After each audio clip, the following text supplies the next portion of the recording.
ਸਤਿ ਸ਼੍ਰੀ ਅਕਾਲ ਜੀ। ਤੁਸੀਂ ਵੇਖ ਰਹੇ ਹੋ ਪੰਜਾਬ ਮੇਲ USA TV। ਮੈਂ ਹਾਂ ਸੰਜੀਵ ਯਸ਼ ਖੰਨਾ। ਤੁਹਾਡਾ ਸਾਰਿਆਂ ਦਾ ਸਵਾਗਤ NRI ਵਰਲਡ ਦੇ ਵਿੱਚ। ਦੁਨੀਆ ਦੇ ਵਿੱਚ ਬਹੁਤ ਕੁਝ ਹੋ ਰਿਹਾ ਔਰ ਇਸ ਵਕਤ ਪੂਰੀ ਦੁਨੀਆ ਗਲੋਬਲ ਵਿਲੇਜ ਬਣ ਚੁੱਕੀ ਹੈ ਕਿਉਂਕਿ ਕਮਿਊਨੀਕੇਸ਼ਨ ਇੰਨਾ ਜ਼ਿਆਦਾ ਫਾਸਟ ਹੈ ਕਿ ਕਿਸੇ ਵੀ ਦੇਸ਼ ਦੇ ਵਿੱਚ ਕੋਈ ਵੀ ਘਟਨਾ ਹੋਵੇ ਫੌਰਨ ਦੂਸਰੀ ਕੰਟਰੀਜ਼ ਦੇ ਵਿੱਚ ਪਤਾ ਲੱਗ ਜਾਂਦਾ। 193 ਕੰਟਰੀਜ਼ ਦੇ ਵਿੱਚ ਉਸ ਨਿਊਜ਼ ਨੂੰ ਲੈ ਕੇ ਪੂਰੀ ਚਰਚਾ ਸ਼ੁਰੂ ਹੋ ਜਾਂਦੀ ਆ ਔਰ ਉਸ ਦਾ ਇਫੈਕਟ ਵੀ ਪੈਂਦਾ ਹਰ ਕੰਟਰੀ ਦੇ ਉੱਤੇ, ਚਾਹੇ ਉਹ ਇਕਨੋਮੀ ਹੋਵੇ, ਚਾਹੇ ਉਹ ਉਹਦਾ ਪੋਲਿਟਿਕਸ ਹੋਵੇ, ਫੋਰਨ ਪਾਲਿਸੀ ਹੋਵੇ, ਹਰ ਥਾਂ ਦੇ ਉੱਤੇ। ਔਰ ਅੱਜ ਅਸੀਂ ਪੂਰੀ ਦੁਨੀਆ ਦੇ ਵਿੱਚ 9/11 ਜੋ ਸਨ 2001 ਵਿੱਚ ਹੋਇਆ ਸੀ, ਅਮਰੀਕਾ ਦੇ ਟਵਿਨ ਟਾਵਰਸ ਡਿੱਗ ਪਏ ਸੀ। ਸੋ ਉਸ ਘਟਨਾ ਨੂੰ ਯਾਦ ਕਰ ਰਹੇ ਹਾਂ। ਬਹੁਤ ਲੋਕਾਂ ਦੀਆਂ ਜਾਨਾਂ ਗਈਆਂ, ਬਹੁਤ ਤਬਾਹੀ ਹੋਈ ਔਰ ਅੱਜ ਵੀ ਇੰਟਰਨੈਸ਼ਨਲ ਲੈਵਲ ਤੇ ਉਸ ਘਟਨਾ ਨੂੰ ਯਾਦ ਕਰਦੇ ਹੋਏ ਹਰ ਅੱਖ ਦੇ ਵਿੱਚ ਹੰਝੂ ਆ ਜਾਂਦੇ ਨੇ ਕਿਉਂਕਿ ਇੰਨੀ ਵੱਡੀ ਘਟਨਾ ਪੂਰੀ ਦੁਨੀਆ ਦੇ ਵਿੱਚ ਪਹਿਲਾਂ ਕਦੇ ਨਹੀਂ ਹੋਈ ਸੀ। ਫਸਟ ਵਰਲਡ ਵਾਰ ਦੇ ਵਿੱਚ ਇੰਨੀਆਂ ਜਾਨਾਂ ਗਈਆਂ, ਸੈਕੰਡ ਵਰਲਡ ਵਾਰ ਦੇ ਵਿੱਚ ਇੰਨੀਆਂ ਜਾਨਾਂ ਗਈਆਂ ਔਰ ਇਹ ਟਵਿਨ ਟਾਵਰਸ ਵੇਲੇ। ਔਰ ਇਸ ਦੇ ਨਾਲ ਇੱਕ ਖਤਰਾ ਵੀ ਦੇਖਿਆ ਗਿਆ, ਮਹਿਸੂਸ ਕੀਤਾ ਗਿਆ ਇੰਟਰਨੈਸ਼ਨਲ ਲੈਵਲ ਤੇ ਕਿ ਟੈਰਰਿਜ਼ਮ ਇਸ ਹੱਦ ਤੱਕ ਫੈਲ ਚੁੱਕਾ ਹੈ, ਇਸ ਹੱਦ ਤੱਕ ਪਾਵਰਫੁਲ ਹੋ ਚੁੱਕਾ ਹੈ ਪੂਰੀ ਦੁਨੀਆ ਦੇ ਵਿੱਚ ਕਿ ਐਡੀ ਵੱਡੀ ਕਾਰਵਾਈ ਨੂੰ ਵੀ ਅੰਜਾਮ ਦੇ ਸਕਦਾ ਹੈ। ਸੋ ਉਸ ਨੂੰ ਲੈ ਕੇ ਵੀ ਸਿਕਿਉਰਿਟੀ ਮੈਜਰਸ ਨੂੰ ਹੋਰ ਜ਼ਿਆਦਾ ਪੁਖਤਾ ਕੀਤਾ ਗਿਆ, ਟਾਈਟ ਕੀਤਾ ਗਿਆ। ਉਸ ਘਟਨਾ ਨੂੰ ਅਸੀਂ ਯਾਦ ਕਰ ਰਹੇ ਹਾਂ। ਬਹੁਤ ਸਾਰੇ ਹੋਰ ਇਨਸੀਡੈਂਟਸ ਨੇ ਜੋ ਇਸ ਵਕਤ ਵੀ ਦੁਨੀਆ ਦੇ ਵਿੱਚ ਹੋ ਰਹੇ ਨੇ, ਉਹਨਾਂ ਸਾਰਿਆਂ ਦੀ ਅਸੀਂ ਗੱਲਬਾਤ ਕਰਾਂਗੇ। NRI ਵਰਲਡ ਦੇ ਵਿੱਚ ਸਟੂਡੀਓਜ਼ ਦੇ ਵਿੱਚ ਸਾਡੇ ਨਾਲ ਮੌਜੂਦ ਨੇ ਮਿਸਿਸ ਆਸ਼ਿਮਾ ਸਹਾਨੀ, ਪੋਲੀਟੀਕਲ ਐਨਾਲਿਸਟ। ਬਹੁਤ ਬਹੁਤ ਸਵਾਗਤ। ਸਤਿ ਸ਼੍ਰੀ ਅਕਾਲ ਮੈਮ, ਬਹੁਤ ਬਹੁਤ ਸਵਾਗਤ, ਵੈਲਕਮ ਟੂ ਦ ਸ਼ੋ। ਸੋ ਸਭ ਤੋਂ ਪਹਿਲਾਂ 9/11 ਬਾਰੇ ਇੱਕ ਬਰੀਫ ਜੀ ਇੰਟਰੋਡਕਸ਼ਨ ਔਰ ਉਸੇ ਕੰਟੈਕਸਟ ਵਿੱਚ ਅਸੀਂ ਇਹ ਵੀ ਜਾਣਨਾ ਚਾਹਾਂਗੇ ਕਿ ਇਹ ਜੀਓ ਪੋਲਿਟਿਕਸ ਅੱਜ ਦੀ ਦੁਨੀਆ ਦੇ ਵਿੱਚ ਕਿੰਨਾ ਜ਼ਿਆਦਾ ਇੰਪੋਰਟੈਂਟ ਹੈ ਕਿਉਂਕਿ ਮਾਹਿਰ ਮੰਨਦੇ ਨੇ ਕਿ ਜਿਓਗ੍ਰਾਫੀ ਇਜ਼ ਡੈਸਟੀਨੀ। ਸੋ ਅਸੀਂ ਜਾਣਨਾ ਚਾਹਾਂਗੇ ਇੱਕ ਐਕਸਪਰਟ ਕੋਲੋਂ, ਤੁਹਾਡੇ ਕੋਲੋਂ। ਸਭ ਤੋਂ ਪਹਿਲੇ ਤਾਂ ਮੈਂ ਸ਼ਰਧਾਂਜਲੀ ਦੇਣਾ ਚਾਹੁੰਦੀ ਹਾਂ ਉਹਨਾਂ ਲੋਕਾਂ ਨੂੰ ਜਿਨ੍ਹਾਂ ਨੇ ਅੱਜ ਦੇ ਦਿਨ ਆਪਣੀ ਜਾਨ ਗਵਾਈ ਸੀਗੀ। ਉਹਨਾਂ ਰੱਬ ਉਹਨਾਂ ਦੀ ਆਤਮਾ ਨੂੰ ਸ਼ਾਂਤੀ ਦੇਵੇ ਜੀ।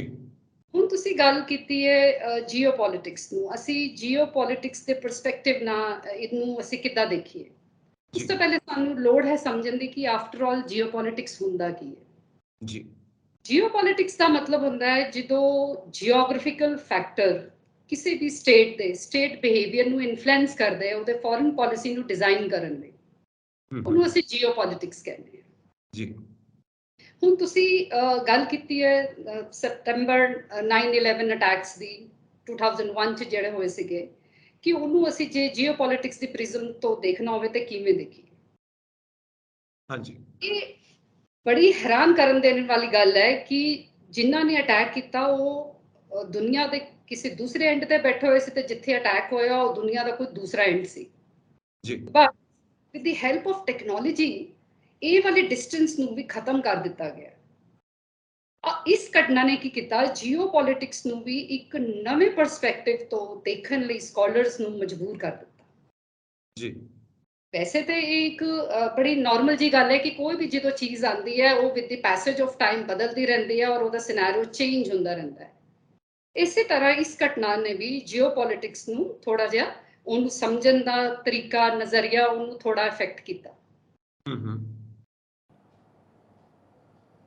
ਜੀ, ਰਾਈਟ ਮੈਮ, ਤੁਹਾਡਾ ਜਵਾਬ ਸਾਨੂੰ ਮਿਲਿਆ। ਸੋ ਉਸੇ ਕੰਟੈਕਸਟ ਵਿੱਚ ਅਸੀਂ ਅੱਗੇ ਵਧਦੇ ਹਾਂ। ਤੁਸੀਂ ਅਮਰੀਕਾ ਦੇ ਬਾਰੇ ਗੱਲ ਕੀਤੀ ਕਿ ਜੋ ਇਹ ਘਟਨਾ ਹੋਈ ਸਾਡਾ ਪਰਸਪੈਕਟਿਵ ਬਦਲਿਆ, ਨਜ਼ਰੀਆ ਬਦਲਿਆ ਪੂਰੀ ਦੁਨੀਆ ਨੂੰ ਲੈ ਕੇ। ਸੋ ਹੁਣ ਗੱਲ ਇੱਥੇ ਹੈ ਕਿ ਅਮਰੀਕਾ, ਅਸੀਂ ਜਾਣਦੇ ਹਾਂ ਕਿ ਇੱਕ ਡਿਵੈਲਪਡ ਨੇਸ਼ਨ ਹੈ, ਇੱਕ ਸੁਪਰ ਪਾਵਰ ਹੈ ਔਰ ਅੱਜ ਇੱਕ ਅਮੀਰ ਮੁਲਕ ਹੈ। ਅਮਰੀਕਾ ਦਾ ਰੋਲ ਖਾਸ ਰਹਿੰਦਾ ਹੈ। ਅਸੀਂ ਜਦੋਂ ਵੀ ਜੀਓ ਪੋਲਿਟਿਕਸ ਦੀ ਗੱਲ ਕਰਦੇ ਹਾਂ, ਅਮਰੀਕਾ ਦਾ ਜੋ ਰੋਲ ਹੈ ਅੱਜ ਦੀ ਦੁਨੀਆ ਨੂੰ ਡਿਜ਼ਾਈਨ ਕਰਨ ਦੇ ਵਿੱਚ ਉਹ ਕੀ ਹੈ, ਕਿਉਂਕਿ ਯੂਕਰੇਨ ਦੀ ਵਾਰ ਦੇ ਵਿੱਚ ਕਿਤੇ ਨਾ ਕਿਤੇ ਲੱਗ ਰਿਹਾ ਹੈ ਕਿ ਅਮਰੀਕਾ ਐਂਡ ਯੂਰਪ ਔਰ ਇੱਧਰ ਰਸ਼ੀਆ, ਚਾਈਨਾ, ਕੁਝ ਇਸਲਾਮਿਕ ਕੰਟਰੀਜ਼, ਇਹ ਇੱਕ ਦੋ ਹਿੱਸੇ ਬਣਦੇ ਪਏ ਨੇ ਪੂਰੀ ਦੁਨੀਆ ਦੇ, ਕੁਝ ਇੱਦਾਂ ਮਹਿਸੂਸ ਹੋ ਰਿਹਾ। ਸੋ ਅਮਰੀਕਾ ਦਾ ਕੀ ਰੋਲ ਰਹੇਗਾ ਇਹਦੇ 'ਚ? ਦੇਖੋ, ਇਸ ਤਰ੍ਹਾਂ ਤੁਸੀਂ ਹੁਣੀ ਕਿਹਾ ਕਿ ਅਮਰੀਕਾ ਸੁਪਰ ਪਾਵਰ, ਜਦੋਂ ਅਸੀਂ ਸੁਪਰ ਪਾਵਰ ਕਹਿ ਦਿੱਤਾ ਇਹਦਾ ਮਤਲਬ ਇਹ ਹੈ ਕਿ ਅਸੀਂ ਸਾਰਾ ਕੁਝ ਕੰਟਰੋਲ ਕਰ ਰਹੇ ਹਾਂ। ਔਰ ਗੱਲਾਂ ਇੱਦਾਂ ਇਹ ਵੀ ਨਿਕਲ ਕੇ ਆ ਰਹੀਆਂ ਹੈ ਕਿ ਚਾਈਨਾ ਇਜ਼ ਚਾਈਨਾ ਵੀ ਸੁਪਰ ਪਾਵਰ ਬਣ ਗਿਆ, ਬਟ ਮੈਂ ਇਸ ਦੇ ਨਾਲ ਐਗਰੀ ਨਹੀਂ ਕਰਦੀ। ਮੈਨੂੰ ਲੱਗਦਾ ਕਿ ਹਜੇ ਜਿਹੜਾ ਵਰਤਮਾਨ ਸਮੇਂ ਹੈ the Americans, they continue to be a superpower and they are dominating and they are ਉਹ ਆਪਣੇ ਹਿਸਾਬ ਨਾਲ ਦੁਨੀਆ ਨੂੰ ਚਲਾ ਰਹੇ ਨੇ। ਔਰ ਹੁਣ ਇਹਦਾ ਐਗਜ਼ਾਮਪਲ ਅਗਰ ਮੈਂ ਦਵਾਂ ਤਾਂ ਜਿਹੜਾ ਯੂਕਰੇਨ ਰਸ਼ੀਅਨ ਵਾਰ ਦੀ ਤੁਸੀਂ ਗੱਲ ਕਰ ਰਹੇ ਹੋ ਜੀ, ਇਹ ਹੁਣ ਇਹਦੇ ਅਗਰ ਅਸੀਂ ਬੈਕ ਆਫਿਸ 'ਚ ਕੀ ਹੋ ਰਿਹਾ ਉਹ ਉੱਥੇ ਤੱਕ ਤਾਂ ਅਸੀਂ ਨਹੀਂ ਪਹੁੰਚ ਸਕਦੇ ਕਿ ਪੈਂਟਾਗਨ ਐਕਚੁਅਲੀ ਕੀ ਚਾਹ ਰਿਹਾ ਜੀ। ਸਮਝ ਆਉਣ ਵਾਲਿਆਂ ਨੂੰ ਸਮਝ ਲੱਗ ਰਹੀ ਹੈ ਕਿ ਕਰਨਾ ਕੀ ਚਾਹ ਰਿਹਾ ਹੈ ਅਮਰੀਕਾ। ਤੁਸੀਂ ਦੇਖੋ ਨਾ ਜਿਹੜੇ ਹੁਣ ਰੀਸੈਂਟ ਅਟੈਕਸ ਹੋਏ ਹੈ, ਜਿਹੜੇ ਡਰੋਨ ਦੇ ਥਰੂ ਹਮਲਾ ਹੋਇਆ ਜੁਲਾਈ ਵਿੱਚ ਅਫਗਾਨਿਸਤਾਨ ਦੇ ਉੱਪਰ, ਸੌਰੀ ਨਾਟ ਅਫਗਾਨਿਸਤਾਨ ਦੇ ਉੱਪਰ ਨਹੀਂ, ਅਫਗਾਨਿਸਤਾਨ 'ਚ ਕੋਈ ਆਤੰਕਵਾਦੀ ਛੁਪਿਆ ਹੋਇਆ ਸੀ, ਉਹਨੂੰ ਖਤਮ ਕਰਨ ਨੇ। ਯੈਸ ਐਂਡ ਦੈਨ ਅਗਸਤ 'ਚ 23 ਅਗਸਤ ਦੇ ਆਸ-ਪਾਸ ਸੀਰੀਆ 'ਚ ਵੀ ਏਦਾਂ ਹੋ ਰਿਹਾ ਡਰੋਨ ਅਟੈਕ। ਔਰ ਪਿਛਲੇ ਸਾਲ ਮਤਲਬ ਇਹ ਬਹੁਤ ਵੱਡੀ ਖਬਰ ਬਣੀ ਸੀਗੀ ਕਿ ਅਸੀਂ ਅਫਗਾਨਿਸਤਾਨ ਨੂੰ ਵਕੇਟ ਕਰ ਦਿੱਤਾ ਸੀਗਾ, ਆਰਮੀ ਮਤਲਬ ਛੱਡ ਗਈ ਸੀ, ਏਦਾਂ ਲੱਗ ਰਿਹਾ ਸੀਗਾ ਕਿ ਅਮਰੀਕਨਸ ਭਗੌੜੇ ਹੋ ਗਏ ਹੈ। ਐਂਡ ਨਾਓ ਹੁਣ ਫਿਰ ਡਰੋਨ ਨਾਲ ਸਾਰਾ ਕੁਝ ਕੰਟਰੋਲ ਕਰ ਰਹੇ ਹੈ। They are again coming to their seats. ਤੇ ਇਹ ਅਗਰ ਬੜੀ ਇੱਕ ਦਿਲਚਸਪ ਜਿਹੀ ਔਰ ਬੜੀ ਇੱਕ ਇੰਟਰਸਟਿੰਗ ਜੀ ਪੋਲਿਟਿਕਸ ਅਮਰੀਕਾ ਪਲੇ ਕਰ ਰਿਹਾ ਹੈ। ਲੇਕਿਨ ਹੁਣ ਅਮਰੀਕਾ ਜਿੱਦਾਂ ਪਹਿਲੇ ਮਤਲਬ ਕਰਦਾ ਸੀਗਾ ਆਪਣੀ ਮਨਮਰਜ਼ੀ, ਹੁਣ ਉਹਨੂੰ ਆਪਣੀ ਮਨਮਰਜ਼ੀ ਤਾਂ ਹੁਣ ਵੀ ਕਰ ਰਿਹਾ ਹੈ, ਪਰ ਹੁਣ ਥੋੜਾ ਜਿਹਾ ਆਪਣੇ ਆਪ ਨੂੰ ਰਿਫਾਈਨਡ ਕਰਨਾ ਪੈ ਰਿਹਾ ਇਨ ਦੀ ਨੇਮਸ ਆਫ ਕਦੀ ਸਿਕਿਉਰਿਟੀ ਇਸ਼ੂਜ਼ ਦੇ, ਕਦੀ ਇੰਟਰਨੈਸ਼ਨਲ ਰਾਈਟਸ ਦੇ ਇਸ਼ੂ ਤੇ ਥੋੜਾ ਜਿਹਾ ਉਹਨੇ ਆਪਣੇ ਆਪ ਨੂੰ ਰਿਫਾਈਨ ਕਰ ਰਿਹਾ, ਲੇਕਿਨ ਉਹ ਉਸੇ ਤਰ੍ਹਾਂ ਹੀ ਕੰਟਰੋਲ ਕਰ ਰਿਹਾ ਜਿਵੇਂ ਕਿ ਪਹਿਲੇ ਉਹ ਕਰਦਾ ਆ ਰਿਹਾ, ਸਪੈਸ਼ਲੀ ਫਰੋਮ 1990 ਤੋਂ ਬਾਅਦ। ਹਾਂ। ਔਰ ਇੱਕ ਚੀਜ਼ ਬੜੀ ਇੰਟਰਸਟਿੰਗ ਦੇਖਣ ਨੂੰ ਮਿਲ ਰਹੀ ਹੈ ਕਿ ਇਸ ਵਕਤ ਜੋ ਯੂਐਨਓ ਦੇ ਵਿੱਚ ਮੀਟਿੰਗਸ ਹੋਣ ਜਾ ਰਹੀਆਂ ਨੇ, ਨਵਾਂ ਸੈਸ਼ਨ ਸ਼ੁਰੂ ਹੋਣ ਵਾਲਾ ਹੈ, ਤੋ ਕਿਉਂਕਿ ਰਸ਼ੀਆ ਯੂਕਰੇਨ ਦੇ ਉੱਤੇ ਹਮਲਾ ਕਰ ਚੁੱਕਾ ਹੈ, ਲਗਭਗ 6 ਮੰਥਸ ਹੋ ਚੁੱਕੇ ਨੇ ਇਸ ਚੀਜ਼ ਨੂੰ, ਤਾਂ ਉੱਥੋਂ ਦੇ ਜਿਹੜੇ ਡੈਲੀਗੇਟਸ ਨੇ, ਉੱਥੋਂ ਦੇ ਜਿਹੜੇ ਮਿਨਿਸਟਰਸ ਨੇ ਜਿਨ੍ਹਾਂ ਨੇ ਆਉਣਾ ਹੈ ਯੂਐਨਓ ਦੇ ਵਿੱਚ, ਬਿਕੋਜ਼ ਬਿਲਡਿੰਗ ਅਮਰੀਕਾ ਦੇ ਵਿੱਚ ਹੈ, ਇਸ ਕਰਕੇ ਅਮਰੀਕਾ ਉਹਨਾਂ ਨੂੰ ਵੀਜ਼ਾ ਨਹੀਂ ਦੇ ਰਿਹਾ। ਔਰ ਉਹ ਲੋਕ ਕਹਿ ਰਹੇ ਨੇ ਕਿ ਬਿਲਡਿੰਗ ਤੁਹਾਡੇ ਕੋਲ ਹੈ, ਇਹਦਾ ਮਤਲਬ ਇਹ ਨਹੀਂ ਕਿ ਤੁਸੀਂ ਸਾਨੂੰ ਇੱਥੇ ਆਉਣ ਦਾ ਵੀਜ਼ਾ ਨਹੀਂ ਦਿਓਗੇ, ਸਾਨੂੰ ਚਾਂਸ ਨਹੀਂ ਦਿਓਗੇ, ਫਿਰ ਅਸੀਂ ਯੂਐਨਓ ਦੇ ਵਿੱਚ ਆ ਕੇ, ਕਿਉਂਕਿ ਸਾਡੇ ਕੋਲ ਵੀਟੋ ਪਾਵਰ ਹੈ, ਅਸੀਂ ਇਹਦੇ ਪਰਮਾਨੈਂਟ ਮੈਂਬਰ ਹਾਂ, ਤੇ ਅਸੀਂ ਫਿਰ ਇਹਦੇ 'ਚ ਸ਼ਾਮਿਲ ਕਿਵੇਂ ਹੋ ਸਕਦੇ ਹਾਂ? So how do you C it? ਇਹ ਇੱਕ ਨਾ ਬਹੁਤ ਹੀ ਜ਼ਿਆਦਾ ਫਨੀ ਸਿਨੈਰੀਓ। ਹਾਂ। ਮਤਲਬ ਤੁਸੀਂ ਯੂਨਾਈਟਿਡ ਨੇਸ਼ਨ ਬਣਾਇਆ ਕਾਦੇ ਲਈ ਸੀਗੀ? ਅੱਛਾ ਮੰਨ ਲਓ ਜੇ ਰਸ਼ੀਆ ਔਰ ਯੂਕਰੇਨ ਦਾ ਵਾਰ ਚੱਲ ਰਿਹਾ ਤਾਂ ਕੀ ਉਹ ਤੁਹਾਡੀ ਮਰਜ਼ੀ ਤੋਂ ਬਗੈਰ ਹੋ ਰਿਹਾ? ਔਰ ਮੈਨੂੰ ਤਾਂ ਇਹ ਵੀ ਨਹੀਂ ਸਮਝ ਆ ਰਹੀ ਕਿ ਹੁਣ ਰਸ਼ੀਆ ਨੂੰ ਕੀ ਲੋੜ ਪਈ ਉੱਥੇ ਜਾ ਕੇ ਕਿਹੜੀ ਸਪੀਚ ਦੇਣੀ ਹੈ, ਕਿਹੜਾ ਕੰਮ ਦੇਣਾ। ਇੱਕ ਪਾਸੇ ਤੋਂ ਤੁਸੀਂ ਆਈਸੋਲੇਟ ਕੀਤਾ ਹੋਇਆ, ਸਾਰੇ ਤੁਸੀਂ ਆਪ ਹੀ ਆਈਸੋਲੇਟ ਹੋ ਗਏ ਵੈਸਟਰਨ ਵਰਲਡ ਤੋਂ, ਯੂਐਸਏ ਤੋਂ, and now you are showing interest ਕਿ ਤੁਸੀਂ ਉੱਥੇ ਜਾ ਕੇ ਸਪੀਚ ਵੀ ਦੇਣੀ ਹੈ। ਚਲੋ ਮੰਨ ਲਿਆ ਉਹਨਾਂ ਨੇ ਦੇਣੀ ਹੈ, ਉੱਥੇ ਉਹਨਾਂ ਦੇ ਇੰਪੋਰਟੈਂਟ ਟਾਕਸ ਹੈ, ਉਹਨਾਂ ਦਾ ਰਾਈਟ ਹੈ being a veto power, security council ਦੇ ਮੈਂਬਰ ਹੈ, ਮੰਨ ਲਿਆ। ਲੇਕਿਨ ਹੁਣ ਜਿਹੜਾ ਅਮਰੀਕਾ ਜਿੱਦਾਂ ਰਿਐਕਟ ਕਰ ਰਿਹਾ ਉਹ ਤੇ ਬਹੁਤ ਹੀ ਜ਼ਿਆਦਾ ਫਨੀ ਇਸ ਟਾਈਮ ਮਤਲਬ ਲੱਗ ਰਿਹਾ ਹੈ ਕਿ ਦੇ ਆਰ ਸੇਇੰਗ ਕਿ we will not allow you, security ਦੇ ਇਸ਼ੂਜ਼ ਹੈ, ਠੀਕ ਹੈ। ਹੁਣ ਜੇ ਇੱਥੇ ਮੈਂ ਜੀਓ ਪੋਲਿਟਿਕਸ ਦੇ ਪਰਸਪੈਕਟਿਵ ਨਾਲ ਗੱਲ ਕਰਾਂ ਤੇ ਠੀਕ ਹੈ, ਜੋਗ੍ਰਾਫਿਕਲ ਫੈਕਟਰ ਜਿਹੜੇ ਬੜੇ important, Russia is at one part of the globe and America is on one part of the globe, but let's not forget the technology ਨੇ ਹੁਣ ਡਿਸਟੈਂਸ ਵਗੈਰਾ ਸਭ ਖਤਮ ਕਰ ਦਿੱਤੇ ਹੈ ਜੀ। ਤੇ ਠੀਕ ਹੈ, ਜੀਓ ਪੋਲਿਟਿਕਸ ਬਹੁਤ ਇੰਪੋਰਟੈਂਟ ਹੈ, ਬਟ ਜੀਓ ਪੋਲਿਟਿਕਸ ਨੂੰ ਹੁਣ ਥੋੜਾ ਜਿਹਾ ਟੈਕਨੋਲੋਜੀ ਨੇ ਲਿਮਿਟਡ ਵੀ ਕਰ ਦਿੱਤਾ ਹੈ। ਲੇਕਿਨ ਇਹ ਬੜੇ ਸ਼ਰਮ ਦੀ ਗੱਲ ਹੈ ਕਿ ਇੱਕ ਪਹਿਲੇ ਤਾਂ ਪੈਂਡੈਮਿਕ ਦੇ ਸਾਹਮਣੇ ਯੂਨਾਈਟਿਡ ਨੇਸ਼ਨ ਫੇਲ ਹੋ ਗਿਆ। ਨਾਓ ਦਿਸ ਇਜ਼ ਅਨਦਰ ਇੰਸਟੈਂਸ ਜਦੋਂ ਰਸ਼ੀਅਨਸ ਜਾਣਾ ਚਾਹੁੰਦੇ, ਜਿਹੜੇ ਉਹਨਾਂ ਦੇ ਪ੍ਰਾਈਮ ਮਿਨਿਸਟਰ ਪੁਟਿਨ, ਉਹਨਾਂ ਨੂੰ ਵੀ ਇਹਨਾਂ ਨੇ ਸੈਂਕਸ਼ਨ ਲਗਾਇਆ ਕਿ ਤੁਸੀਂ ਇੱਥੇ ਨਹੀਂ ਆ ਸਕਦੇ, ਉਹਨਾਂ ਦੇ ਫੋਰਨ ਮਿਨਿਸਟਰ ਨੂੰ ਵੀ। ਔਰ ਇਹਦੇ ਬਦਲੇ 'ਚ ਰਸ਼ੀਅਨਸ ਨੇ ਵੀ ਉਹਨਾਂ ਦੇ ਖਿਲਾਫ ਸੈਂਕਸ਼ਨ ਲਗਾ ਦਿੱਤੇ ਕਿ ਤੁਸੀਂ ਵੀ ਮਾਸਕੋ 'ਚ ਨਹੀਂ ਆ ਸਕਦੇ। ਹੁਣ ਯੂਐਸਏ ਇਹ ਕਹਿ ਕੇ ਹੱਸਦਾ ਪਿਆ ਵੀ ਅਸੀਂ ਤੁਹਾਡੇ ਮਾਸਕੋ ਆ ਕੇ ਕਰਨਾ ਕੀ ਹੈ, ਰਾਈਟ? ਠੀਕ ਹੈ, ਲੇਕਿਨ ਔਰ ਇਹ ਗੱਲ ਸਹੀ ਵੀ ਹੈ, ਰਸ਼ੀਆ ਨੂੰ ਜ਼ਿਆਦਾ ਲੋੜ ਹੈ। ਬਟ ਹੁਣ ਦੇਖਣ ਨੂੰ ਇੰਟਰਸਟਿੰਗ ਗੱਲ ਇਹ ਹੋਏਗੀ ਕਿ ਸਰਦੀਆਂ ਆ ਰਹੀਆਂ ਨੇ, ਜਦੋਂ ਬਹੁਤ ਜ਼ਿਆਦਾ ਵਿੰਟਰ ਹਾਰਸ਼ ਹੋ ਜਾਣੇ ਹੈ, ਤੇ ਫਿਰ ਇਹ ਦੇਖਿਆ ਜਾਏਗਾ ਕਿ ਹੁਣ ਆਪਣੀ ਜਿਹੜੀ ਗੈਸ ਦੀ ਜਿਹੜੀ ਉਹਨਾਂ ਦੀ ਖਪਤ ਹੈ, ਜਿਹੜੇ ਯੂਰਪੀਅਨਸ ਹੈ, ਉਹ ਕਿੱਥੋਂ ਕਰਨਗੇ, ਤੇ ਔਰ ਫਿਰ ਕਿੱਦਾਂ ਨੈਗੋਸ਼ੀਏਟ ਕਰਨਗੇ ਅਮਰੀਕਨਸ ਨਾਲ, ਸੌਰੀ ਯੂਰਪੀਅਨਸ ਜਿਹੜੇ ਆ ਕਿੱਦਾਂ ਨੈਗੋਸ਼ੀਏਟ ਕਰਨਗੇ ਰਸ਼ੀਅਨਸ ਦੇ ਨਾਲ। ਔਰ ਕੀ ਫਿਰ ਅਮਰੀਕਾ ਰਸ਼ੀਅਨਸ ਉੱਤੇ ਜਿਹੜੀ ਹੁਣ ਪਾਬੰਦੀ ਲਾਈ ਹੋਈ ਹੈ ਵੀ ਉਹਨਾਂ ਦੇ ਅਸੀਂ ਫੋਰਨ ਮਿਨਿਸਟਰ ਇੱਥੇ ਨਹੀਂ ਆਉਂਦੇ ਨੇ, ਕੀ ਫਿਰ ਉਹ ਉਹ ਸੈਂਕਸ਼ਨਸ ਨੂੰ ਉਤਾਰਨਗੇ। ਦੇਖਣ ਵਾਲੀ ਗੱਲ ਹੁਣ ਇਹ ਹੈ, ਇਹ ਹੁਣ ਵਕਤ ਦੱਸੇਗਾ। ਬਿਲਕੁਲ, ਇਹ ਜੋ એનર્ਜੀ ਸੋਰਸਿਸ ਨੇ ਕਿ ਹੋਰ ਖੋਜੇ ਜਾ ਸਕਦੇ ਨੇ, ਹੋਰ ਲੱਭੇ ਜਾ ਸਕਦੇ ਨੇ ਆਲਟਰਨੇਟਿਵ, ਤਾਂ ਕਿ ਇਹ ਡਿਪੈਂਡ ਨਾ ਹੋਣਾ ਪਵੇ ਰਸ਼ੀਆ ਦੇ ਉੱਤੇ। ਡੂ ਯੂ ਥਿੰਕ ਇਦਾਂ ਦਾ ਕੁਝ ਹੋ ਸਕਦਾ? ਕਿਉਂਕਿ ਅਮਰੀਕਾ ਆਪਣੇ ਨੈਚੁਰਲ ਰਿਸੋਰਸਿਸ ਨੂੰ ਬੜਾ ਪ੍ਰੀਜ਼ਰਵ ਕਰਕੇ ਰੱਖਦਾ। ਯੈਸ, ਇਹ ਸਾਰੀ ਦੁਨੀਆ ਨੂੰ ਪਤਾ ਹੈ। ਅਮਰੀਕਾ ਨੂੰ ਤਾਂ ਕੋਈ ਪ੍ਰੋਬਲਮ ਨਹੀਂ ਆਉਣ ਲੱਗੀ। ਹੁਣ ਪ੍ਰੋਬਲਮ ਆਣੀ ਹੈ ਇੰਡੀਆ ਵਰਗੇ ਦੇਸ਼ ਨੂੰ, ਜਿਹੜਾ ਕਿ ਹਜੇ ਡਿਵੈਲਪਿੰਗ ਟ੍ਰਾਂਜੀਸ਼ਨਲ ਫੇਸ 'ਚ, ਉਹ ਜੇ ਡਿਵੈਲਪ ਨਹੀਂ ਹੋਇਆ, ਅਸੀਂ ਇੰਡਸਟਰੀਅਲ ਮੁਲਕ ਹਜੇ ਨਹੀਂ ਬਣੇ ਆ। It will take another 5 to 10 years। ਲੇਕਿਨ ਅਸੀਂ ਕੀ ਇੰਤਜ਼ਾਮ ਕਰ ਰਹੇ ਹਾਂ? ਅਸੀਂ ਇਲੈਕਟ੍ਰਿਸਿਟੀ ਓਰੀਐਂਟਡ ਚੀਜ਼ਾਂ ਵੱਲ ਜਾ ਰਹੇ ਹਾਂ। ਮੇਰੇ ਖਿਆਲ ਤੁਸੀਂ ਵੀ ਸੁਣਿਆ ਹੋਏਗਾ ਕਿ ਹੁਣ ਅਸੀਂ ਕੋਸ਼ਿਸ਼ ਕਰ ਰਹੇ ਕਿ ਜਿਹੜੇ ਸਾਡੇ ਆਉਣ ਵਾਲੀ ਵਹੀਕਲਸ ਹੈ ਉਹ ਸਾਰੀ ਇਲੈਕਟ੍ਰਿਸਿਟੀ ਦੇ ਨਾਲ ਉਹਨੂੰ ਚਾਰਜ ਕੀਤਾ ਜਾਏ ਔਰ ਉਹਦਾ ਚੱਲੇ। ਸੋਲਰ એનર્ਜੀ ਨੂੰ ਅਸੀਂ ਬਹੁਤ ਟੈਪ ਕਰ ਰਹੇ ਹਾਂ। ਜੀ ਜੀ, ਮਤਲਬ ਮੈਨੂੰ ਲੱਗਦਾ ਹੈ ਕਿ ਇੰਡੀਅਨ ਫੋਰਨ ਪਾਲਿਸੀ ਇਸ ਚੀਜ਼ ਤੇ ਵੀ ਵਿਸ਼ਵਾਸ ਕਰ ਰਹੀ ਹੈ ਕਿ ਕਿਸੇ ਤੋਂ ਗ੍ਰੈਬ ਕਰਨ ਨਾਲੋਂ ਯੂਨੀਵਰਸ ਦੇ ਅੰਦਰ ਜੋ ਚੀਜ਼ਾਂ ਪਈਆਂ ਉਹਨੂੰ ਟੈਪ ਕਰ ਲਈਏ। ਜੋ ਮੈਨੂੰ ਇਸ ਸਰਕਾਰ ਦੀ, ਜਿਹੜੀ ਵਰਤਮਾਨ ਸਰਕਾਰ ਹੈ, ਜੋ ਮੈਨੂੰ ਉਹਦੀ ਮਨਸ਼ਾ ਲੱਗ ਰਹੀ ਹੈ, and I think they are right, solar energy ਨੂੰ ਵੀ ਟੈਪ ਕੀਤਾ ਜਾ ਰਿਹਾ ਹੈ। ਕਈ ਵਾਰ ਮੈਨੂੰ ਇਦਾਂ ਲੱਗਦਾ, ਡੋਂਟ ਯੂ ਥਿੰਕ ਸੋ, ਕਿ ਹਰ ਚੀਜ਼ ਦਾ ਬੇਸ ਜੋ ਹੈ ਬਿਜ਼ਨਸ ਹੈ, ਪ੍ਰੋਫਿਟ ਆ, ਔਰ ਇਸ ਚੀਜ਼ ਨੂੰ ਦੇਖ ਕੇ ਹੀ ਹਰ ਮੁਲਕ ਆਪਣੀ ਫੋਰਨ ਪਾਲਿਸੀ ਡਿਸਾਈਡ ਕਰਦਾ, ਲੋਕਲ ਪਾਲਿਸੀਜ਼ ਡਿਸਾਈਡ ਕਰਦਾ, ਆਪਣੀ ਕਾਰਪੋਰੇਟਸ ਨੂੰ ਮਿਲ ਕੇ ਕਿਵੇਂ ਦੇਸ਼ ਨੂੰ ਚਲਾਉਣਾ ਹੈ ਉਹ ਡਿਸਾਈਡ ਕਰਦਾ। ਬਿਕੋਜ਼ ਇਸ ਵਕਤ ਹਰ ਕੰਟਰੀ, ਹਰ ਨੇਸ਼ਨ ਇੱਕ ਕੰਪਨੀ ਬਣ ਚੁੱਕਾ ਔਰ ਉਹਨੂੰ ਕੰਪਨੀ ਵਕ ਨਹੀਂ ਚਲਾਇਆ ਜਾ ਰਿਹਾ। ਫੋਰ ਐਗਜ਼ਾਮਪਲ, ਰਸ਼ੀਆ ਦੇ ਨਾਲ ਯੁੱਧ ਚੱਲ ਰਿਹਾ ਯੂਕਰੇਨ ਦਾ, ਓਕੇ, ਸੋ ਉਹਦੇ 'ਚ ਇੱਕ ਪਾਰਟ ਪਲੇ ਕਰ ਰਿਹਾ ਹੈ USA, ਉਹਨੂੰ ਹਰ ਤਰ੍ਹਾਂ ਦੀ ਮਦਦ ਮਿਲ ਰਹੀ ਆ ਯੂਕਰੇਨ ਨੂੰ, ਪੈਸੇ ਵੱਲੋਂ ਵੀ, ਹਥਿਆਰਾਂ ਵੱਲੋਂ ਵੀ। ਔਰ ਚਾਈਨਾ ਨਾਲ ਪ੍ਰੈਸ਼ਰ ਬਣਿਆ ਹੋਇਆ ਤਾਈਵਾਨ ਕਰਕੇ, ਔਰ ਪਿੱਛੇ ਜੇ ਇਹਨਾਂ ਨੇ ਆਪਣੇ ਸ਼ਿਪਸ ਵੀ ਗੁਜ਼ਾਰੇ ਸੀ ਉਹਦੇ ਏਰੀਆ ਦੇ ਵਿੱਚੋਂ, ਸੀ ਏਰੀਆ ਦੇ ਵਿੱਚੋਂ, ਉਹ ਵੀ ਇੱਕ ਪ੍ਰੈਸ਼ਰ ਬਣਾਉਣ ਦੀ ਕੋਸ਼ਿਸ਼ ਕੀਤੀ ਸੀ। ਜਦੋਂ ਉਹਨਾਂ ਦੇ ਕਈ ਡੈਲੀਗੇਟਸ, ਅਮਰੀਕਾ ਦੇ ਡੈਲੀਗੇਟਸ ਉੱਥੇ ਗਏ ਸੀ, ਨੈਂਸੀ ਮੈਡਮ ਗਏ ਸੀ, ਉਦੋਂ ਵੀ ਕਾਫੀ ਜ਼ਿਆਦਾ ਪ੍ਰੈਸ਼ਰ ਬਣਿਆ ਸੀ। ਔਰ ਇੱਕ ਪਾਸੇ ਟੈਸਲਾ ਕਾਰ ਦੀ ਜਿਹੜੀ ਪ੍ਰੋਡਕਸ਼ਨ ਹੈ ਉਹ ਅਮਰੀਕਾ ਚਾਈਨਾ ਦੇ ਨਾਲ ਮਿਲ ਕੇ ਕਰ ਰਿਹਾ ਹੈ। 1 ਮਿਲੀਅਨ ਤੋਂ ਉੱਤੇ ਕਾਰਾਂ ਪ੍ਰੋਡਿਊਸ ਕੀਤੀਆਂ ਗਈਆਂ ਨੇ। ਸੋ ਉਹ ਬਿਜ਼ਨਸ ਦਾ ਪ੍ਰੋਫਿਟ ਅਲੱਗ ਹੋ ਰਿਹਾ ਹੈ ਔਰ ਵਾਰ ਦਾ ਪ੍ਰੈਸ਼ਰ ਅਲੱਗ ਬਣਿਆ ਹੋਇਆ। ਇਹ ਦੋਨੋਂ ਚੀਜ਼ਾਂ ਸਾਈਮਲਟੇਨੀਅਸਲੀ ਚੱਲ ਰਹੀਆਂ ਨੇ। ਸੋ ਇਹ ਕੀ ਚੀਜ਼ ਪ੍ਰੈਜ਼ੈਂਟ ਕਰਦਾ ਪਬਲਿਕ ਦੇ ਸਾਹਮਣੇ? ਵੇਅਰ ਦੇ ਸਟੈਂਡ, ਉਹਨਾਂ ਦਾ ਸਟੈਂਡ ਕੀ ਆ ਕਿਸੇ ਚੀਜ਼ ਨੂੰ ਲੈ ਕੇ? ਇਹ ਨਾ ਇੱਕ ਬੜੀ ਜਿਹੜਾ ਇੱਕ ਆਮ ਆਦਮੀ ਹੈ ਨਾ, ਉਹਨੂੰ ਲੱਗੇਗਾ ਦੋਗਲਾਪਨ। ਠੀਕ ਹੈ, ਡਬਲ ਸਟੈਂਡਰਡ ਹੈ।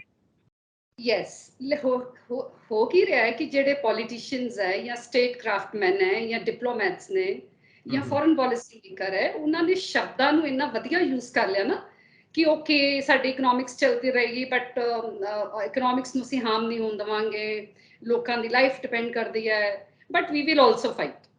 ਹੁਣ ਤੁਸੀਂ ਦੇਖੋ, ਚਾਈਨਾ ਨਾਲ ਤਾਂ ਇੰਡੀਆ ਐਗਰੀ ਕਰ ਗਿਆ। ਮਾਫ ਕਰਨਾ, ਮੈਂ ਕਿਸੇ ਵੀ, ਮੈਂ ਬਿਲਕੁਲ ਨਿਊਟਰਲ ਹੋ ਕੇ ਆਪਣਾ ਪੱਖ ਰੱਖਣਾ ਚਾਹੁੰਦੀ ਹਾਂ। ਸ਼ੋਰ। ਅਸੀਂ ਚਾਈਨਾ ਨਾਲ ਸਾਡੀ ਬਹੁਤ ਪ੍ਰੋਬਲਮ ਹੋਈ ਔਰ ਗਾਲਵਾਨ 1 ਹੋਇਆ, ਗਾਲਵਾਨ 2 ਹੋਇਆ, ਰਾਈਟ। ਲੇਕਿਨ ਸਾਡੀ ਜਿਹੜੀ ਅਸੀਂ ਇਕਨੋਮਿਕਲੀ ਵੀ ਕੁਝ ਉਹਨਾਂ ਦੇ ਐਪਸ ਤੇ ਸੈਂਕਸ਼ਨ ਲਗਾਏ, but still we are having a good trade with them, right. But Pakistan 'ਚ ਬਾੜ ਆਈ ਹੋਈ ਹੈ, ਠੀਕ ਹੈ ਜੀ।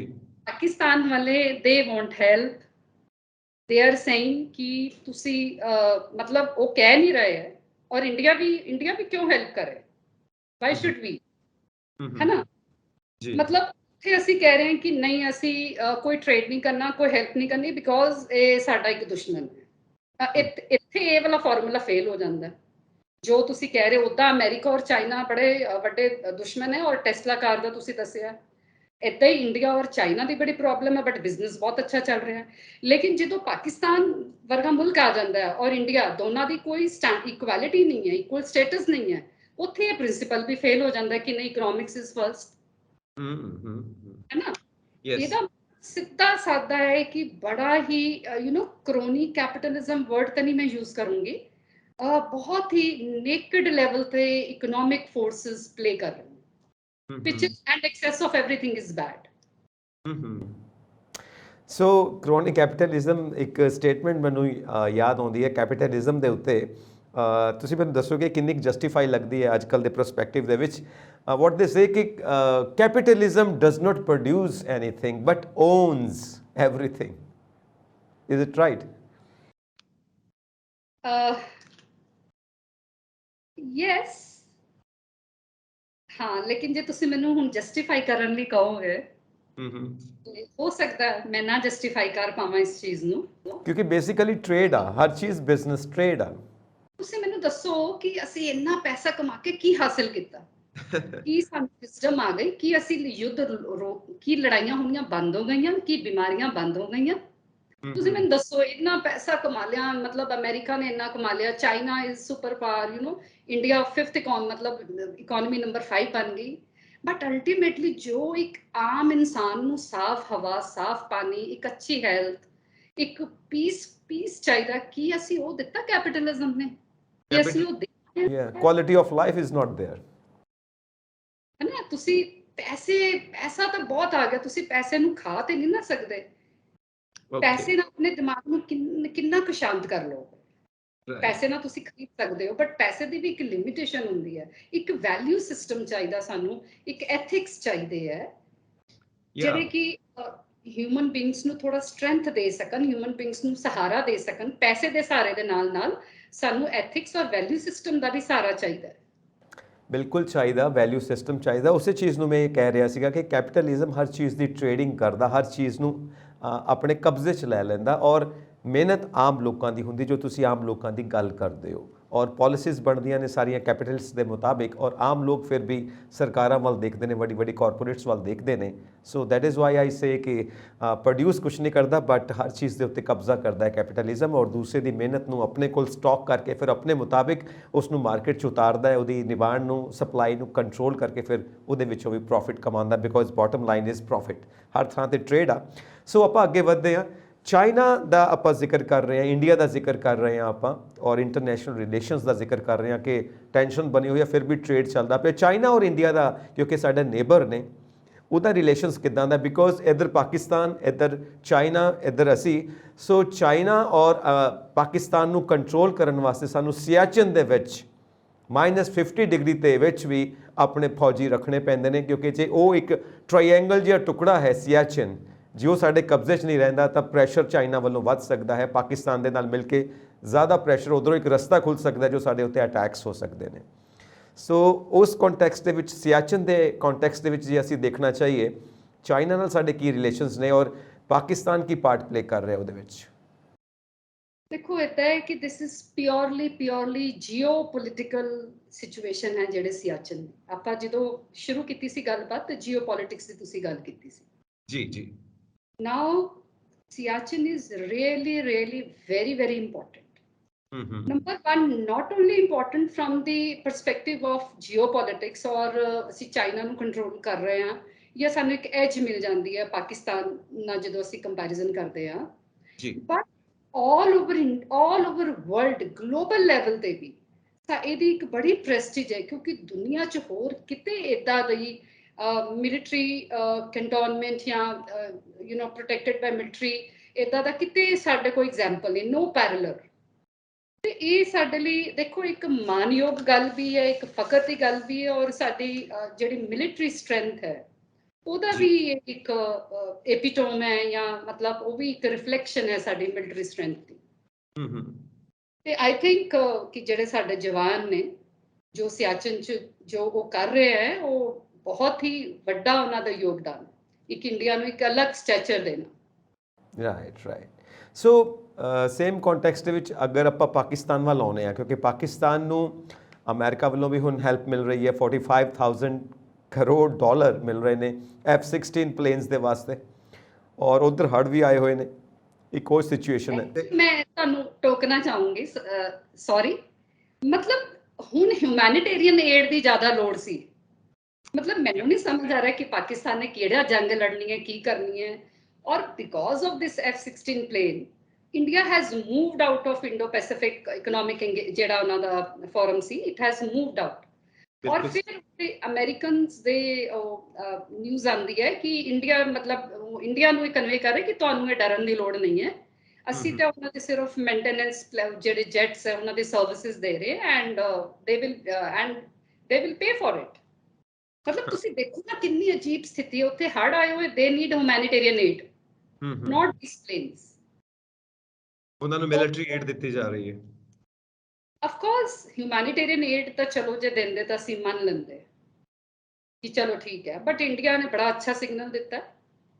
ਹਮ ਔਰ ਇੰਡੀਆ ਨੂੰ ਇਹ ਵੀ ਕੁਝ ਲੋਕ ਇਹ ਵੀ ਸੋਚ ਰਹੇ ਨੇ, ਜਾਂ ਇੰਡੀਅਨ ਜਿਹੜੇ ਥਿੰਕ ਟੈਂਕ ਆ ਉਹਨੂੰ ਇਹ ਵੀ ਲੱਗ ਰਿਹਾ ਹੈ ਕਿ ਸ਼ਾਇਦ ਅਸੀਂ ਰਸ਼ੀਆ ਤੋਂ ਆਇਲ ਲੈਂਦੇ ਰਹੇ, ਈਵਨ ਅਮਿਡਸ ਦੀ ਵਾਰ ਸਾਨੂੰ ਅਮਰੀਕਾ ਨੇ ਕਿਹਾ ਨਾ ਲਓ, ਅਸੀਂ ਫੇਰ ਵੀ ਲਿਆ, ਖਰੀਦਿਆ, ਤੇ ਸ਼ਾਇਦ ਉਹਦਾ ਵੀ ਰੈਪਰਕਸ਼ਨ।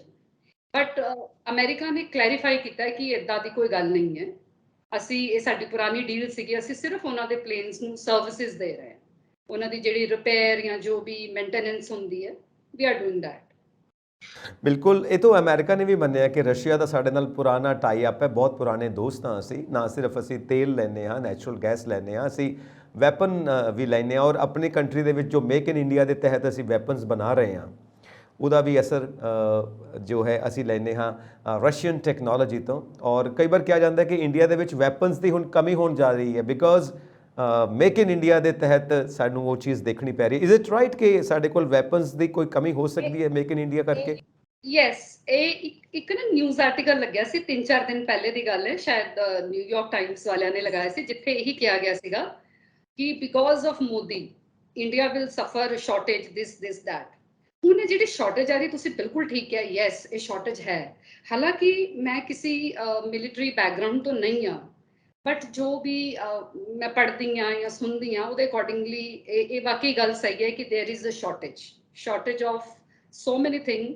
ਬਟ ਪ੍ਰਸ਼ਨ ਇਹ ਹੈ ਕਿ ਇਹ ਸ਼ਾਰਟੇਜ ਕੀ 5-6 ਸਾਲਾਂ ਦੇ ਕਰਕੇ ਹੋਏ ਜਾਂ 2014 ਦੇ ਕਰਕੇ ਹੋਏ? No, it has a long history. ਮਤਲਬ ਅਸੀਂ ਹਜੇ ਵੀ ਆਪਣੇ ਸਾਡੇ ਪੁਰਾਣੇ ਸਿਸਟਮ ਚੱਲੀ ਜਾ ਰਹੇ ਹਾਂ। ਉਹ ਜਿਹੜਾ ਅਭਿਨੰਦਨ ਪਲੇਨ ਲੈ ਕੇ ਗਏ ਸੀਗੇ, ਦੈਟ ਉਹ ਜਿਹੜੇ ਪਲੇਨ ਦੀ ਟੈਕਨੋਲੋਜੀ 40-50 ਇਅਰਸ ਪੁਰਾਣੀ ਹੈ, ਰਾਈਟ? ਅੱਛਾ, ਮਤਲਬ ਕਹਿਣ ਦਾ ਮਤਲਬ ਇਹ ਕਿ ਜਿਹੜੀ ਤੁਸੀਂ ਸ਼ਾਰਟੇਜ ਦੀ ਗੱਲ ਕੀਤੀ ਨਾ, ਇਹ ਸਹੀ ਹੈ, ਸੱਚ ਹੈ। ਬਟ ਸ਼ਾਰਟੇਜ ਦੇ ਨਾਲ ਜਿਹੜੇ ਜਿੱਦਾਂ ਹੁਣ ਰਫੇਲ ਅਸੀਂ ਲਏ ਸੀਗੇ, it is an open thing. Drones ਅਸੀਂ ਆਪਣੇ ਬਣਾਉਣ ਦੀ ਕੋਸ਼ਿਸ਼ ਕਰ ਰਹੇ ਹਾਂ। ਹੁਣ ਨਾ ਚੀਜ਼ਾਂ ਸਪੀਡ ਅਪ ਹੋ ਗਈਆਂ। ਜਿਹੜੀ ਸਾਡੀ ਇੰਡੀਅਨ DRDO ਹੈ, ਉਹਨੂੰ ਹੁਣ ਫਟਾਫਟ ਕੁਇਕਲੀ ਉਹਨਾਂ ਨੂੰ ਕਹਿ ਰਹੇ ਕਿ ਚਲੋ ਠੀਕ ਹੈ ਤੁਸੀਂ ਕਰੋ। ਪ੍ਰੋਬਲਮ ਇਹ ਹੈ ਨਾ ਕਿ ਜਦੋਂ ਅਸੀਂ ਬਾਹਰੋਂ ਅਸਲਾ ਲੈਂਦੇ ਸੀਗੇ, ਜਿਹੜੀਆਂ ਬਾਹਰੋਂ ਕੰਪਨੀਆਂ ਜੋ ਵੀ ਦਿੰਦੀਆਂ ਸੀਗੀਆਂ, ਹੁਣ ਉਹਨਾਂ ਦੀ ਰੋਟੀ ਨਹੀਂ ਨਾ ਸਿੱਕ ਰਹੀ ਉਸ ਹਿਸਾਬ ਨਾਲ। ਸੋ ਤੁਸੀਂ ਅਭਿਨੰਦਨ ਦੀ ਗੱਲ ਕੀਤੀ ਹੈ, ਨੈਚੁਰਲੀ ਅਮਰੀਕਾ ਪਾਕਿਸਤਾਨ ਨੇ ਉਹਦੇ ਵਿੱਚ ਆਪਣਾ ਪਾਰਟ ਪਲੇ ਕੀਤਾ। ਅਮਰੀਕਾ ਦਾ ਵੀ ਪ੍ਰੈਸ਼ਰ ਬਣਿਆ ਸੀ, ਉਧਰੋਂ ਵੀ ਫੋਨ ਕਾਲਸ ਗਈਆਂ ਸੀ ਜਦੋਂ ਪ੍ਰਧਾਨ ਮੰਤਰੀ ਮੋਦੀ ਇਸ ਮਾਮਲੇ ਦੇ ਵਿੱਚ ਅੱਗੇ ਆਏ। ਸੋ ਅਮਰੀਕਨਸ ਦਾ ਵੀ ਪ੍ਰੈਸ਼ਰ ਸੀ, ਔਰ ਇਮਰਾਨ ਖਾਨ ਉਦੋਂ ਸੀਗੇ PM ਸੀਗੇ ਪਾਕਿਸਤਾਨ ਦੇ, ਤੋਂ ਅਭਿਨੰਦਨ ਨੂੰ ਵਾਪਸ ਕੀਤਾ ਗਿਆ। ਕਾਫੀ ਇਹ ਵੀ ਡਿਬੇਟ ਰਿਹਾ ਹੈ ਕਿ ਪਾਕਿਸਤਾਨ ਚਾਹੁੰਦਾ ਤੇ ਇਸ ਚੀਜ਼ ਤੋਂ ਮਨਾ ਵੀ ਕਰ ਸਕਦਾ ਸੀ, ਉਸ ਵਕਤ ਵੀ ਕਾਫੀ ਟੈਂਸ਼ਨ ਪ੍ਰੈਸ਼ਰ ਬਣਿਆ। ਸੋ ਇਹ ਸਾਰੀਆਂ ਗਤੀਵਿਧੀਆਂ ਹੋ ਰਹੀਆਂ ਨੇ। ਤੁਹਾਨੂੰ ਕੀ ਲੱਗਦਾ ਕਿ ਪਾਕਿਸਤਾਨ ਨਾਲ ਸਾਡੇ ਕੋਈ ਦੋਸਤਾਨਾ ਤਾਲੁਕ ਹੋ ਸਕਦੇ ਨੇ? ਕਿਉਂਕਿ ਇੰਡੀਆ ਤੇ ਪਾਕਿਸਤਾਨ ਦਾ ਕ੍ਰਿਕਟ ਮੈਚ ਵੀ ਹੋ ਰਿਹਾ ਹੋਵੇ ਤਾਂ ਸਾਨੂੰ ਲੱਗਦਾ ਕੋਈ ਜੰਗ ਚੱਲਦੀ ਪਈ ਹੈ। ਡੂ ਯੂ ਥਿੰਕ ਕਿ ਇਹ ਫਰੈਂਡਸ਼ਿਪ ਹੋ ਸਕਦੀ ਹੈ? ਹਾਲਾਂਕਿ ਇੱਕੋ ਹੀ ਇਲਾਕੇ 'ਚੋਂ ਦੂਸਰਾ ਦੇਸ਼ ਨਿਕਲਿਆ, ਸਾਡੇ ਪੰਜਾਬ ਦੇ ਵਿੱਚੋਂ ਹੀ ਪਾਕਿਸਤਾਨ ਨਿਕਲਿਆ। ਗੱਲ ਪਤਾ ਕੀ ਹੈ, ਜਦੋਂ ਦਾ ਪਾਕਿਸਤਾਨ ਆਜ਼ਾਦ ਹੋਇਆ ਨਾ, ਫਸਟ ਟਾਈਮ ਮੈਂ ਐਸਾ ਟਾਈਮ ਚੱਲ ਰਿਹਾ ਹੈ ਕਿ ਉਹਨਾਂ ਦਾ ਇਕਨੋਮਿਕ ਕ੍ਰਾਈਸਿਸ ਹੈ, ਪੋਲੀਟੀਕਲ ਕ੍ਰਾਈਸਿਸ ਹੈ, ਨੈਚੁਰਲ ਕ੍ਰਾਈਸਿਸ ਔਰ ਟੈਰਰਿਜ਼ਮ, ਇਹ ਚਾਰੋਂ ਚੀਜ਼ਾਂ ਇਕੱਠੀਆਂ ਚੱਲ ਰਹੀਆਂ ਇਸ ਟਾਈਮ ਜੀ। ਔਰ ਇੰਨਾ ਮਾੜਾ ਟਾਈਮ ਉਹਨਾਂ ਨੇ ਵੀ ਕਦੇ ਨਹੀਂ ਸੀ ਦੇਖਿਆ, ਰਾਈਟ? ਔਰ ਜਿਸ ਤਰ੍ਹਾਂ ਦੀ ਗਵਰਨਮੈਂਟ ਸਟੈਂਡ ਲੈ ਰਹੀ ਹੈ, ਮੈਨੂੰ ਨਹੀਂ ਲੱਗਦਾ, ਆਈ ਥਿੰਕ ਗਵਰਨਮੈਂਟ ਪੂਰੇ ਇਸ ਮੂਡ 'ਚ ਹੈ ਕਿ ਅਸੀਂ ਕੋਈ ਇਹਨਾਂ ਨਾਲ ਰਿਲੇਸ਼ਨਸ਼ਿਪ ਨਹੀਂ ਰੱਖਣਾ। ਹੋ ਕੀ ਰਿਹਾ ਹੈ ਕਿ ਪਾਕਿਸਤਾਨ ਤੋਂ ਧਿਆਨ ਹਟਾ ਕੇ ਪੂਰੀ ਕਨਸੈਂਟ੍ਰੇਸ਼ਨ ਚਾਈਨਾ ਤੇ ਹੋ ਰਹੀ ਹੈ, ਚਾਈਨਾ ਤੇ ਹੋ ਰਹੀ ਹੈ। ਔਰ ਜਿਹੜੇ ਸਾਡੇ ਮੈਰੀਟਾਈਮ ਜਿਹੜੀ ਸਾਡੀ ਹੈਗੀ ਆ ਬਾਉਂਡਰੀਜ਼ ਹੈ, ਉਧਰ ਅਸੀਂ ਇਹਨਾਂ ਦੋ ਚੀਜ਼ਾਂ ਵੱਲ ਅਸੀਂ ਧਿਆਨ ਲਗਾ ਰਹੇ ਹਾਂ। ਮਤਲਬ ਜੇ ਹੁਣ ਅਸੀਂ ਦੇਖੋ, ਪਾਕਿਸਤਾਨ ਬੜਾ ਸਕਸੈਸਫੁਲ ਰਿਹਾ ਜਦੋਂ ਉਹਨੇ ਸਾਨੂੰ 2014 ਤੋਂ ਪਹਿਲੇ ਤੱਕ ਆਕਿਊਪਾਈ ਕਰਕੇ ਰੱਖਿਆ। ਮਤਲਬ ਇੰਨੇ ਸਾਲ ਅਸੀਂ ਸਿਰਫ ਇਹੀ ਸੋਚਦੇ ਰਹਿ ਗਏ, ਹਾਏ ਪਾਕਿਸਤਾਨ ਨਾਲ ਕਿੱਦਾਂ ਨਿਪਟਣਾ। ਅਸੀਂ ਬਾਹਰ ਮਤਲਬ ਹੋਰ ਕੁਝ ਤਾਂ ਕਰ ਹੀ ਨਹੀਂ ਸਕੇ। ਜਿੱਦੋਂ ਤੁਸੀਂ ਸੁਪਰ ਪਾਵਰ ਬਣਨਾ ਹੁੰਦਾ ਹੈ, ਤੁਹਾਨੂੰ ਆਪਣੀ ਦੇਸ਼ ਚੋਂ ਨਿਕਲ ਕੇ ਬਾਹਰ ਇੰਟਰਵੈਂਸ਼ਨ ਕਰਨੀ ਪੈਣੀ। ਅਸੀਂ ਤਾਂ ਮਤਲਬ ਓਫੈਂਸਿਵ ਕੀ, ਅਸੀਂ ਡਿਫੈਂਸਿਵ ਹੀ ਖੇਲੀ ਗਏ। But now Pakistan is no more a threat, ਕਿਉਂਕਿ ਇਹ ਖੁਦ ਹੀ ਇੰਨਾ ਵੀਕਐਂਡ ਹੋਈ ਜਾ ਰਿਹਾ ਹੈ, ਆਪਣੇ ਆਪ ਹੀ ਵੀਕ ਹੋਈ ਜਾ ਰਿਹਾ। ਇਹਨਾਂ ਦੇ ਇੰਟਰਨਲ ਇਸ਼ੂਜ਼ ਹੀ ਇੱਦਾਂ ਦੇ ਨੇ ਕਿ we don't need to worry. And yes, ਔਰ ਸਾਰੀ ਜਿਹੜੀ ਤਾਕਤ ਉਹ ਚਾਈਨਾ ਦੇ ਉੱਪਰ ਲੱਗੀ ਹੋਈ ਹੈ। ਡੈਫੀਨੇਟਲੀ ਚਾਈਨਾ ਉੱਤੇ ਲੱਗੀ ਹੋਈ ਹੈ। ਔਰ ਪਾਕਿਸਤਾਨ ਨਾਲ ਗੱਲ ਇਹ ਹੋਈ ਕਿ ਉਹਨਾਂ ਦਾ ਕਨਸਟੀਟਿਊਸ਼ਨ ਡਿਜ਼ਾਈਨ ਹੋਣ ਦੇ ਵਿੱਚ ਕਾਫੀ ਵਕਤ ਲੱਗ ਗਿਆ, ਕਾਫੀ ਦੇਰ ਲਗਾਈ। ਸਾਡਾ ਤਾਂ ਇੰਡੀਆ ਦਾ ਫਟਾਫਟ ਹੋ ਗਿਆ ਸੀ, ਬਹੁਤ ਜਲਦੀ ਹੋ ਗਿਆ, ਪਰ ਉੱਥੇ ਟਾਈਮ ਲੱਗਾ ਔਰ ਇਸ ਕਰਕੇ ਡੈਮੋਕ੍ਰੇਸੀ ਸਟਰੋਂਗ ਨਹੀਂ ਹੋ ਸਕੀ ਤੇ ਮਿਲਟਰੀ ਨੂੰ ਚਾਂਸ ਮਿਲ ਗਿਆ, ਆਰਮੀ ਨੂੰ ਚਾਂਸ ਮਿਲ ਗਿਆ ਬਾਰ-ਬਾਰ ਡੈਮੋਕ੍ਰੇਸੀ ਨੂੰ ਖਤਮ ਕਰਕੇ ਉੱਥੇ ਮਿਲਟਰੀ ਦਾ ਕਬਜ਼ਾ ਹੋ ਜਾਣਾ। ਇਸ ਕਰਕੇ ਉੱਥੇ ਡੈਮੋਕ੍ਰੇਸੀ ਇੰਨੀ ਸਟਰੋਂਗ ਨਹੀਂ ਹੋ ਸਕੀ ਬਿਕੋਜ਼ ਡਿਲੇ ਹੋਇਆ ਕਨਸਟੀਟਿਊਸ਼ਨ। ਇਹ ਵੀ ਇੱਕ ਰੀਜ਼ਨ ਹੋ ਸਕਦਾ ਹੈ ਕਿ ਉਹ ਸਟਰਕਚਰ ਹੀ ਸ਼ੁਰੂ ਤੋਂ ਇੱਦਾਂ ਬਣ ਗਿਆ ਕਿ ਕੋਈ ਵੀ ਗਵਰਨਮੈਂਟ ਹੋਵੇ ਚੱਲੇਗੀ ਉੱਥੇ ਆਰਮੀ ਦੀ, ਚੱਲੇਗੀ ਮਿਲਟਰੀ ਦੀ। ਜੋ ਉੱਥੋਂ ਦੇ ਆਰਮੀ ਚੀਫ ਨੇ ਉਹਨਾਂ ਦੀ ਮਰਜ਼ੀ ਨਾਲ ਹੀ ਪੋਲਿਟਿਕਸ ਡਿਜ਼ਾਈਨ ਹੁੰਦਾ ਹੈ ਪਾਕਿਸਤਾਨ ਦੇ ਵਿੱਚ। ਸੋ ਇੱਕ ਚੀਜ਼ ਹੁਣ ਆਪਾਂ ਵਾਈਂਡ ਅਪ ਕਰਾਂਗੇ ਪ੍ਰੋਗਰਾਮ ਨੂੰ। ਇਸ ਵਕਤ ਜੋ ਪੂਰੀ ਦੁਨੀਆ ਦਾ ਸਿਨੈਰੀਓ ਬਣਾ ਚੁੱਕਾ ਹੈ, ਜੋ ਇਸ ਵਕਤ ਹਰ ਕੰਟਰੀ ਚੱਲਦਾ ਪਿਆ, ਹਿਊਮਨ ਲਾਈਫ ਲੱਗਦਾ ਡਸ ਨਾਟ ਮੈਟਰ। ਔਰ ਜੰਗਾਂ ਨੇ, ਪ੍ਰੈਸ਼ਰ ਹੈ, ਬਿਜ਼ਨਸ ਹੈ, ਟੈਂਸ਼ਨ ਹੈ ਔਰ ਪਬਲਿਕ ਹਮੇਸ਼ਾ ਹਾਹਾਕਾਰ ਔਰ ਮਹਿੰਗਾਈ ਔਰ ਜੋ ਬੇਸਿਕ ਨੀਡਸ ਨੇ ਹਿਊਮਨਸ ਦੀਆਂ, ਉਹਨਾਂ ਦੇ ਉੱਤੇ ਵੀ ਕਾਫੀ ਜ਼ਿਆਦਾ ਪ੍ਰੈਸ਼ਰ ਹੈ। ਡੂ ਯੂ ਥਿੰਕ ਕਿ ਇੱਕ ਵਧੀਆ ਸਿਨੈਰੀਓ ਕੋਈ ਵੀ ਕੰਟਰੀ ਜੋ ਹੈ ਦੁਨੀਆ ਦਾ, ਉਹਦੇ ਵਿੱਚ ਕੋਈ ਵਧੀਆ ਸਿਨੈਰੀਓ ਹੈ out of 193 countries? I agree with you. Absolutely, I agree with you. It's a matter of great shame for us ਕਿ ਅਸੀਂ ਆਪ ਨੂੰ ਸੋ ਕਾਲਡ ਸਿਵਲਾਈਜ਼ਡ ਵਰਲਡ ਕਹਿੰਦੇ ਆ, 21st ਸੈਂਚੁਰੀ ਦੇ ਆਪਣੇ ਆਪ ਨੂੰ ਮਾਨਵ ਅਸੀਂ ਕਹਿੰਦੇ ਆ ਔਰ ਅਸੀਂ ਟੈਕਨੋਲੋਜੀਕਲੀ ਐਡਵਾਂਸ ਕਰ ਰਹੇ ਹਾਂ, ਲੇਕਿਨ ਹਿਊਮਨ ਲਾਈਫ ਦਾ ਕੋਈ ਉਹਦਾ ਸਾਡੀ ਰਿਸਪੈਕਟ ਨਹੀਂ ਹੈ, ਕੋਈ ਉਹਦੀ ਵੈਲਿਊ ਨਹੀਂ ਹੈ। ਬਸ ਸਾਰਾ ਧਿਆਨ ਅਸੀਂ ਉਹ ਪੈਸੇ ਬਣਾਉਣ 'ਚ ਲਗਾਇਆ ਹੋਇਆ ਔਰ ਉਹ ਜਿਹੜਾ ਪੈਸਾ ਵੀ ਹੈ ਉਹ ਵੀ ਆਮ ਜਨਤਾ ਤੱਕ ਨਹੀਂ ਪਹੁੰਚ ਰਿਹਾ, ਉਹ ਵੀ ਖਾਸ ਪਾਕਟਸ ਤੱਕ ਹੀ ਪਹੁੰਚ ਰਿਹਾ ਜੀ। ਇਹ ਜਿਹੜਾ ਟ੍ਰੈਂਡ ਚੱਲ ਰਿਹਾ ਨਾ, ਜਿਹੜਾ ਸਿਨੈਰੀਓ, ਇਹ ਸਿਰਫ ਇੰਡੀਆ 'ਚ ਨਹੀਂ ਹੈ, it is everywhere. Pandemic was big example of this. या और एक्सपर्ट्स ਮੰਨਦੇ ਨੇ ਕਿ ਦੁਨੀਆ ਦੇ ਜਿਹੜੇ 1% ਇਲੀਟ ਨੇ, ਰਿਚ ਪੀਪਲ ਨੇ, ਉਹ ਦੁਨੀਆ ਦਾ 60% ਪੈਸਾ ਆਪਣੇ ਕੋਲ ਰੱਖਦੇ ਨੇ, ਉਹਨਾਂ ਦਾ ਇੰਨਾ ਕਬਜ਼ਾ ਰਹਿੰਦਾ ਹੈ ਔਰ ਬਾਕੀ 40% ਦੇ ਵਿੱਚ 99% ਪੂਰੀ ਦੁਨੀਆ ਦੇ ਲੋਕ ਆ ਰਹੇ ਨੇ ਔਰ ਉਹਦੇ ਵਿੱਚ ਵੀ ਅਲੱਗ-ਅਲੱਗ ਕਲਾਸਿਸ ਬਣੀਆਂ ਹੋਈਆਂ ਨੇ। ਬਿਲੋ ਪਾਵਰਟੀ ਲਾਈਨ ਬਹੁਤ ਜ਼ਿਆਦਾ ਬੁਰਾ ਹਾਲ ਹੈ ਲੋਕਾਂ ਦਾ। M I right ma'am? ਬਿਲਕੁਲ ਸਹੀ ਕਹਿ ਰਹੇ। Thank you very much. ਤੁਸੀਂ ਆਪਣੀ ਰਿਸਰਚ ਸਾਡੇ ਨਾਲ ਸਾਂਝੀ ਕੀਤੀ ਔਰ ਵਰਲਡ ਸਿਨੈਰੀਓ ਦੇ ਉੱਤੇ ਸਾਰੀ ਆਪਾਂ ਗੱਲ ਕੀਤੀ ਹੈ ਕਿ ਇਸ ਵਕਤ ਜੀਓ ਪੋਲਿਟਿਕਸ ਤੇ ਜੀਓ ਇਕਨੋਮਿਕਸ ਕਿੱਥੇ ਖੜੀ ਹੈ। ਸੋ ਵਾਕਈ ਜਿਓਗ੍ਰਾਫੀ ਸਾਡੀ ਸਾਰਿਆਂ ਦੀ ਡੈਸਟੀਨੀ ਹੈ। ਅਸੀਂ ਚਾਹ ਕੇ ਵੀ ਆਪਣੇ ਗੁਆਂਢੀ ਨਹੀਂ ਬਦਲ ਸਕਦੇ, ਜਿੱਥੇ ਜਿਸ ਕੰਟਰੀ ਦੀ ਲੋਕੇਸ਼ਨ ਹੈ ਉਹ ਤੇ ਉੱਥੇ ਹੀ ਰਹੇਗੀ, ਪਰ ਅਸੀਂ ਉਮੀਦ ਕਰਦੇ ਹਾਂ ਕਿ ਜੋ ਸਾਰੀਆਂ ਕੰਟਰੀਜ਼ ਨੂੰ ਰਨ ਕਰਨ ਵਾਲੀਆਂ ਗਵਰਨਮੈਂਟਸ ਨੇ ਉਹ ਹਿਊਮਨ ਲਾਈਫ ਵੱਲ ਦੇਖਣ ਔਰ ਲੋਕਾਂ ਦੀ ਗਰੀਬੀ ਵੱਲ ਦੇਖਣ। ਔਰ ਗਰੀਬੀ ਦੂਰ ਕਰਨਾ ਕੀ ਹੈ ਬੇਸਿਕਲੀ ਕਿ ਸਭ ਨੂੰ ਜਿਹੜੀਆਂ ਬੇਸਿਕ ਨੀਡਸ ਨੇ ਜਿਉਣ ਵਾਸਤੇ ਚਾਹੀਦੀਆਂ ਨੇ ਉਹ ਜ਼ਰੂਰ ਪੂਰੀਆਂ ਹੋਣੀਆਂ ਚਾਹੀਦੀਆਂ ਨੇ। That is called a good ਇੱਕ ਹੈਲਦੀ ਲਾਈਫ ਸਟਾਈਲ, ਇੱਕ ਹੈਲਦੀ ਲਾਈਫ ਦਾ status, a quality life. Thank you very much ma'am, ਬਹੁਤ ਬਹੁਤ ਸ਼ੁਕਰੀਆ। ਇੱਕ ਬਹੁਤ ਵੰਡਰਫੁਲ ਟਾਕ ਰਹੀ ਤੁਹਾਡੇ ਨਾਲ ਔਰ ਇਸੇ ਤਰ੍ਹਾਂ ਹੀ ਆਪਣੀ ਸੀਰੀਜ਼ ਨੂੰ ਅਸੀਂ ਅੱਗੇ ਵਧਾਵਾਂਗੇ। Thank you so much and all the best. So ਅਸੀਂ ਆਪਣੇ ਦਰਸ਼ਕਾਂ ਨੂੰ ਕਹਾਂਗੇ ਕਿ ਤੁਸੀਂ ਆਪਣੇ ਵਿਚਾਰ ਸਾਨੂੰ ਜ਼ਰੂਰ ਇਨਬਾਕਸ ਕਰੋ ਤੇ ਸਾਡਾ ਚੈਨਲ ਪੰਜਾਬ ਮੇਲ USA TV ਸਬਸਕ੍ਰਾਈਬ ਕਰੋ। ਸਤਿ ਸ਼੍ਰੀ ਅਕਾਲ ਜੀ।